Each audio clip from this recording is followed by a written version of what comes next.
មុខស្រពោនអូនមានរឿងហេតុអី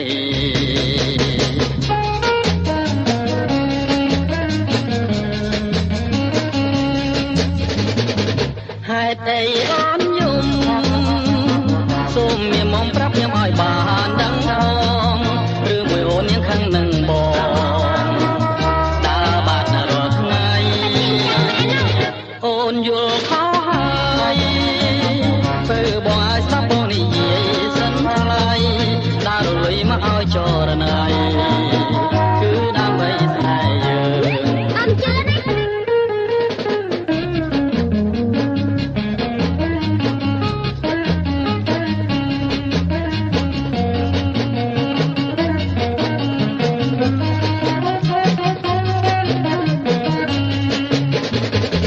ហេតុអីអូនយំ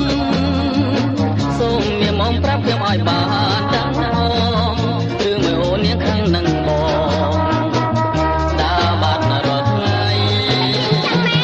អូនយល់ខុសហើយពេលបងឲ្យស្ដាប់បងនិយាយសិនថ្លៃដើររលុយមកឲ្យចរណៃគឺដើម្បីស្នេហ៍យើងអត់ជឿទេ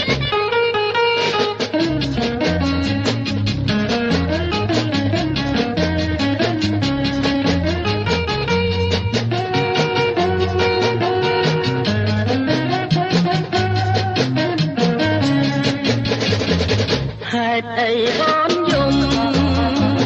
សូមមានមុំប្រាប់ខ្ញុំឲ្យបានដឹងផងរឿងមួយអូននាងខាងនឹងបងដើរបាត់រាល់ថ្ងៃអូនយល់ខុសហើយពេលបងឲ្យស្ដាប់បងនិយាយសិនថ្លៃដើររលុយមកឲ្យចរណៃ